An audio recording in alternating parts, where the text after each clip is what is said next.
பிரியமானவர்களே, எப்படி இருக்கீங்க? நல்லா இருக்கீங்களா? பாரத்தோடு இருக்கீங்களா? ஏதோ ஒரு பாரம் உள்ளத்தை அழுத்துதா? ஒரு பிரச்சனை, ஒரு கவலை, ஒரு வியாதி, ஒரு தேவை, அல்லது உங்களுடைய பிள்ளைகளை குறித்து, கணவரை குறித்து, மனைவியை குறித்து, உங்களுடைய குடும்பத்தை குறித்து, சூழ்நிலை குறித்து எப்பொழுதும் ஒரே பாரமா இருக்குதுங்க. பாரம் சுமந்து சுமந்து இழைத்து போறேன்னு கலங்குறீங்களா?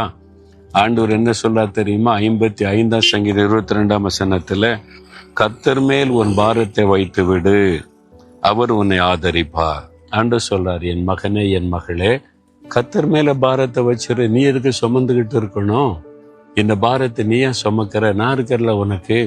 ஒரு பார சிலுவையை இயேசு சுமந்து கொண்டு கொல்கத்தா மீட்டருக்கு போனார்ல, அவர் மீது வைக்கப்பட்ட சிலுவை ரொம்ப தோளை அழுத்துகிற பார சிலுவை.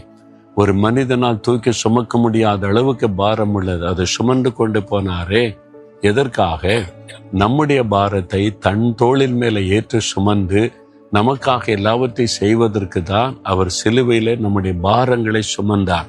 அது ஒரு மரச்சிலுவையின் பாரம் அல்ல, நம்முடைய பாரம்.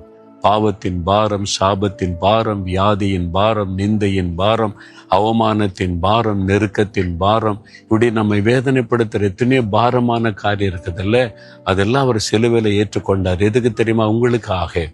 பிறகு எதுக்கு நீங்க பாரத்தை சுமக்கணும்? அவர் உங்களை ஆதரிப்பார். அவர் மேல வச்சிருங்கன்னு ஆண்டவர் சொல்றார். இன்றைக்கு பாரத்தை வச்சிட்டீங்கன்னா இன்றைக்கே ஒரு மாற்றம் உண்டாகும். எது உங்களை பாரப்படுத்து துக்கப்படுத்துதோ அந்த காரியத்துல ஒரு அற்புத மாற்றம் உண்டாவதை நீங்க பாப்பீங்க. இன்றைக்கு இப்போ விசுவாசிங்க, எனக்காகத்தான் இயேசு சிலுவையில பாரம் சுமந்தா, என் பாரத்தெல்லாம் சுமந்துட்டார், இனி நான் சுமக்க தேவையில்லைன்னு ஒப்பு கொடுக்குறீங்களா? இப்ப அர்ப்பணிச்சு பாருங்க. இந்த நிமிஷமே ஒரு மாற்றம் உண்டாவதை நீங்க பார்ப்பீங்க. ஜெபிக்கிறீங்களா?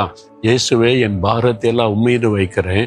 நீங்க என் பாரத்தை சிலுவையில பாரமாக சுமந்து முடித்து விட்டீர். இனி இந்த பாரத்தை நான் சுமக்க விரும்பல, உம்முடைய பாதத்துல வச்சிடறேன். நீங்க என்னை ஆதரிக்கிற தேவன். இன்றைக்கே பாரத்தை மாற்றி அற்புதம் செய்கிற அன்பிற்காய் ஸ்தோத்திரம். இயேசுவின் நாமத்தில் ஜெபிக்கிறேன். ஆமேன், ஆமேன்.